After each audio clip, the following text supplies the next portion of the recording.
Jazakallah khair, Sheikh. The next question is from Brother Sadman. I have left my salah for 3 years when I was ignorant. Now I am practicing my deen, alhamdulillah. Do I need to redo my prayers for 3 years? No, you don't, because it won't be accepted from you. And we always give the example of Hajj. If someone came 5 days late or for Hajj, and he goes to Arafah on his own and stays in the whole place and not a single person is in sight. So the police comes and say, what are you doing here?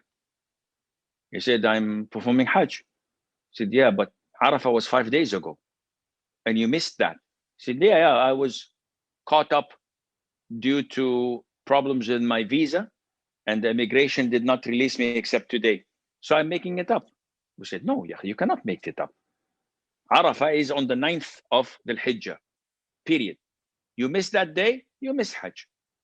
You have a possibility next year to do another Hajj. Likewise, Allah mentions in Surah Al-Isra that prayer is time bound.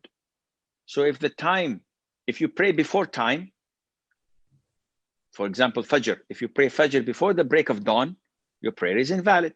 And if you pray Fajr after sunrise, your prayer is invalid. You have to pray within the interval. So if you missed it for 3 years, no, you cannot make up any single prayer.